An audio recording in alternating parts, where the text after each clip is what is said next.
Hoy kaibigan, saglit lang. Huwag ka muna mag-scroll. Nagmamadali ka ba? May lakad ka? Kung wala naman, edi makinig ka muna sa akin kasi meron akong mga tip na ibibigay sa'yo. Putik na ulan na. So, gusto mo bang balasing ng walang gastos or wala kang nilalabas na pera? Simple-simple lang ang gagawin mo. Unang-una, dapat alamin mo lahat ng piyesta ng barangay. Yung malapit na lugar dyan sa inyo. Naulan na talaga. Pero tatapusin natin itong video ha. Pangalawa, dapat maging friendly ka. Bakit? Kasi kapag marami kang kaibigan, edi kapag may mga okasyon or may handaan sa kanila, palagi kang imbitado, edi libre na naman yung alak mo, di ba? Tapos sa piyesta, ganun din, libre din yung alak tsaka pulutan. Ganun lang, napakasimple lang guys. Malalasing ka na, mag-i-enjoy ka, wala ka pang gastos. Pangatlo, ito ang pinaka sama mo na rin yung dapat alam mo yung mga, di ba, sa patay, pagka ganon, may inuman din dyan, libre ka na naman, yung burol, di ba? Meron ding inuman dyan. Pang-apat, dapat, okay, yung pang-apat naman, maglalakad-lakad ka lang sa labas ng bahay nyo or punta ka sa mga kapitbahay nyo. Tapos, tingnan mo kung may nagiinuman. Ayun, burautin mo. Huwag ka mag-aambag. Basta nagiinuman na sila doon. Tapos, ikaw naman, bigla ka lang papasok.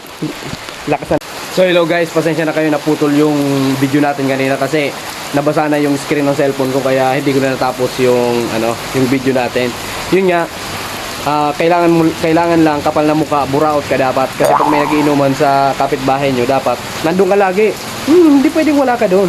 Pero ikaw yung hindi mag-aambag. Buraot nga di ba?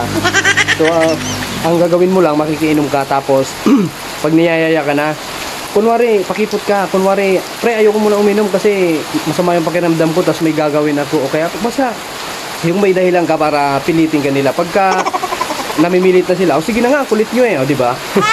Hindi ka na nahalata noon, diba? Ganun lang, simpleng-simple lang guys. Hindi mo kailangang gumastos para maging lasinggero ka. Oo. Kaya, ganun tayo dapat. Maging maparaan tayo, maging resourceful tayo, lalo-lalo na pagdating sa inuman. Hayaan mo silang gumastos, ikaw inom ka lang ng inom tapos ikaw pa yung lasing. Pagka okay na, medyo okay na yung tama mo, edi uwi ka na, iwanan mo na sila doon. Huwag mo aabusuin pre. Kailangan pagka may tama ka na, yung tipo pang patulog lang, hindi mo naman matatalo yung alak pre. Kaya tamang-tama lang, yung konting tama lang tapos matulog ka na, kinabukasan ganun na ulit. Lakad-lakad ka lang ulit sa mga kapitbahay nyo. Tingnan nyo kung may nagiinom. Kasi maraming lasinggerong kapitbahay, di ba? So, kaya gano'n lang yung gagawin mo. Hindi mo na kailangan gumastos or kailangan, lagi kang mag-aambag. Kasi, sa ka lang, kwento lang.